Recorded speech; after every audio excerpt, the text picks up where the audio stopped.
Hi everyone, আজকে আমি যেন হাঁটতে বেরাইনি, শরীরটা একটু ডাউন আছে। যেহেতু দেখতে পাচ্ছ সক্স পরে আছি, আর ভেবো না কিছু হয়েছে, মানে পাগল ঠাগল হয়ে গেলাম নাকি, অ্যাকচুয়ালি ঠান্ডা লেগেছে।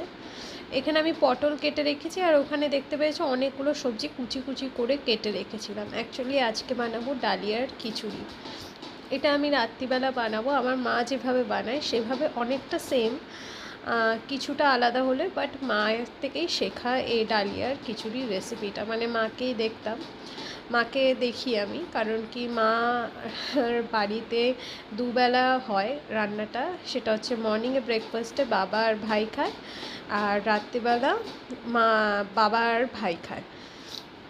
খুব কম সময়, মানে মাঝে সাঝে হয় যে মেবি স্কিপ হয়, বাট ম্যাক্সিমাম খায়। এখানে দেখতে পাচ্ছ আমি ডালিয়া নিয়ে নিয়েছি, সবজিগুলো নিয়ে নিয়েছি, নুন হলুদ দিয়ে এখন এটাকে একটু রোস্ট করব।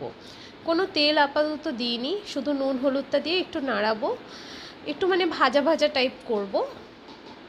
করার পর এর মধ্যে জলটা দিয়ে দেবো পরিমাণ মতন, বেশিও দেবো না আবার কমও দেবো না।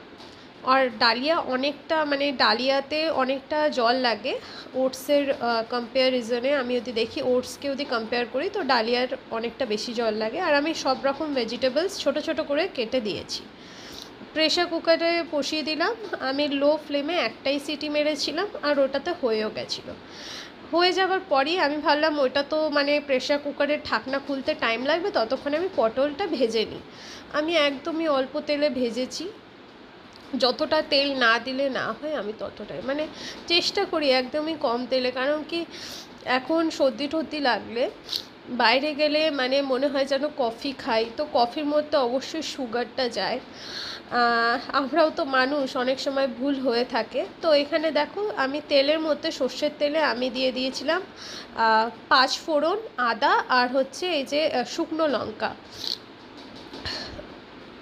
এটাকে দিয়ে একটু নাড়িয়ে চাড়িয়ে আমি প্রেশার কুকারটা আবার দিয়ে এই যে ফোড়নের এটা দিয়ে দিলাম একবারে প্রেশার কুকারে, আর একটু নাড়িয়ে নিলাম।